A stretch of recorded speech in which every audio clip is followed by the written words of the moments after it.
The following presentation is brought to you by the Realm Network. What's up, guys? Welcome back to another TNA Impact Wrestling review with me, Shariya.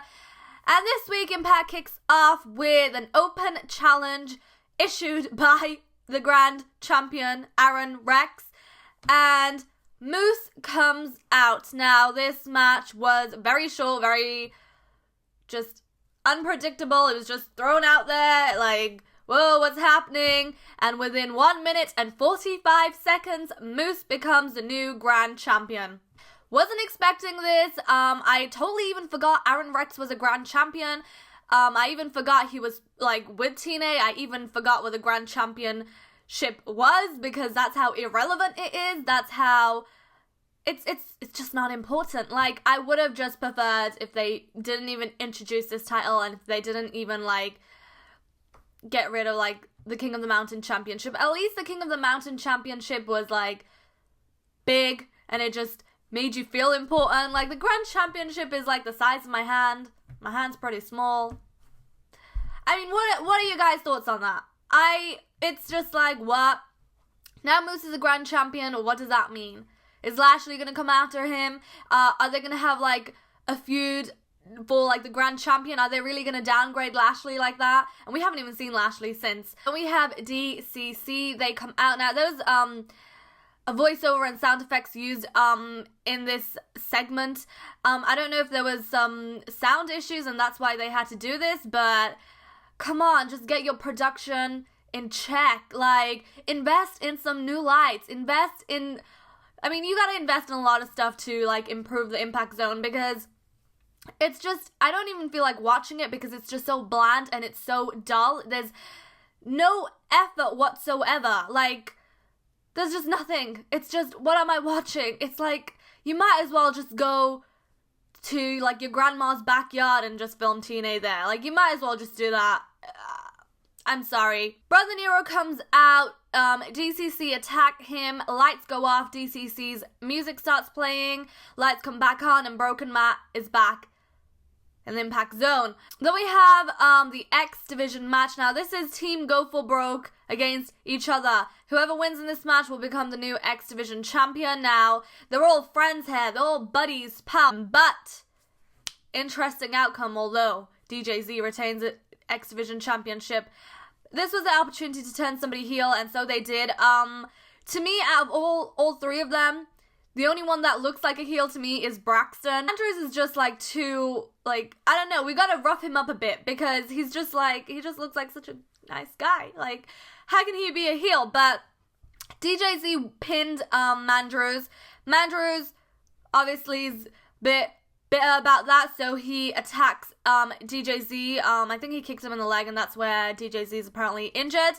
I don't know, I wanted Braxton to turn heel because he just has the heel kind of look, but then I get it because they're trying to get him involved with the whole Allie storyline. So that makes sense. Mandrews has been with TNA for like 2 years, as he said. You know, he is a winner of British Boot Camp. I mean, Rockstar Spud was a winner of British Boot Camp, and he's a heel.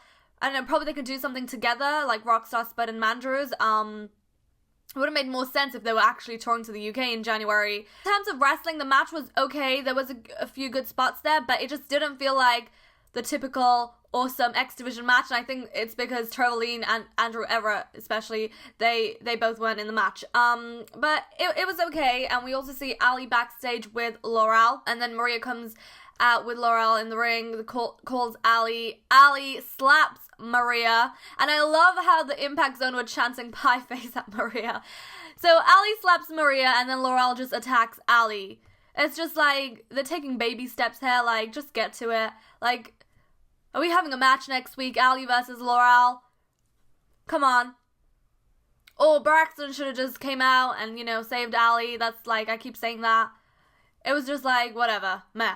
Okay, Allie slaps Maria, and Maria didn't even go crazy. Like, I love it when Maria goes crazy, don't we all? Then we have the World Tag Team Championship match, DCC against the Broken Hardys. Now, James Storm was not wrestling, he was just at ringside, and it was Bram and Eddie Kingston against Jeff and Matt. I wasn't so blown away by the match. It was just like, okay, cool. Obviously, I knew the Hardys were going to retain the tag team titles. There's no way they're going to lose, right? And of course, Broken Matt just going all crazy and biting, you know, typical Broken Matt biting, like, Bram's fingers and whatever. Like, I mean, again, there's not much to say. It was cool. Okay, it was a tag team match. Cool. They won. Don't have anything else to say. Al Snow backstage with Shira. He cuts a promo. Damn, he scares me. He scares me. I mean, after watching him on British Boot Camp, and if anybody has watched that, the way he just snapped at Grado in the show, yeah, I've been terrified by Al Snow since. The guy scares me. He gets into character so well. And just the way, the intensity though. But yeah, he cuts promo against, the Tribunal. He said he got them in TNA and then nothing without him. EC3 backstage with Eli Drake. And then EC3 comes out and calls out Eddie Edwards. They have a few words. Again, okay, cool. I'm sorry. Give me something to go like crazy about. Give me something. Everything was just cool. I'm sorry. Main event time. Okay. This is the main event for the Knockouts Championship. It was a steel cage match. Jade and Rosemary. Now, before I get into this match, let me just get this off my chest. All throughout Impact, of course, they have to promote the main event every week. But Josh Matthews kept saying this is a rare main event. This is a rare main event. I said I've had this issue with him since he joined TNA. I feel like he's one of those typical guys that is just threatened by females. And I say that because ever since he's came, when he's on commentary, whenever there's a knockouts match going on, he's just so like, he does not give them enough credit, and I just feel like the Pope is always like all about the females, all about the knockouts, and Josh is always just, I just don't get a good energy from him. And he kept saying rare match, like, no, TNA is known for giving their knockouts a platform. Yes, every week we do not see two women in a steel cage match, yes, but steel cage matches and the knockouts, I mean, we see that quite often, actually. So yeah, I was really excited for this match. Obviously, I'm all about that girl power. I didn't understand why Madison was on commentary. I don't know why she comes out every week and she joins commentary. Gail Kim was literally sitting on the chair, like, outside of the ring. What was the point of that?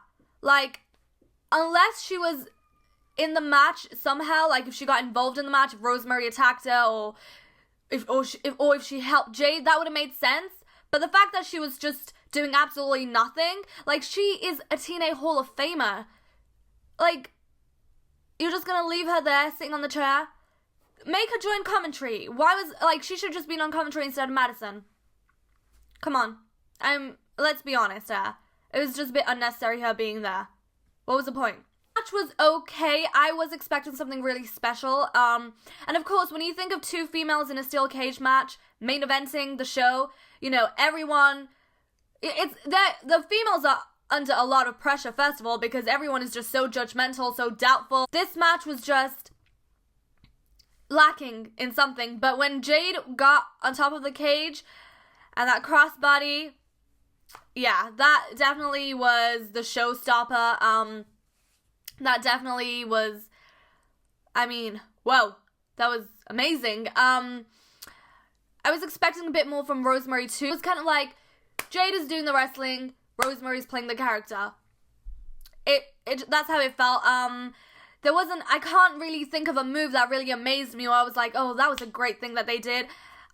No, it was just, okay. When I saw Jade go on top of the cage, I was like, thinking of Mickie James. Like, I remember when she was in TNA, she went right at the top, and I think it was a match against, Tara. That was a great match, by the way. Yeah, so Rosemary won in this match. No surprise there. She used the mist. I wanted her to win too. I was on Rosemary's team over here. Head your back, girl. And, you know, this is the first time becoming the Knockouts champion, and I think the only way forward right now could be with Rosemary. I don't know how they're going to go forward with this, but yeah. Congratulations, Rosemary. I still would have preferred if Abyss and Crazy Steve came out. I mean, come on, that's your girl winning the Knockouts championship, and it was a steel cage match, and it was a main event. Nothing special really happened this week except for the steel cage match. I don't really know. I want to come on here and I want to say great things and I want to be so passionate, but I just can't because there's nothing to be passionate about. There's nothing to be excited about. So I'm sorry. But yeah, let me know your thoughts. You can tweet me at nonstopsharia. I think we're going to see total nonstop deletion in 2 weeks, I think. I'm not sure. I think TNA are just going to focus on building that up from next week. So yeah, let me know your thoughts. And I'll see you next week with another review. Hopefully, I'm excited about the review. So yeah, I hope everyone has a great day. Yeah, have a great day.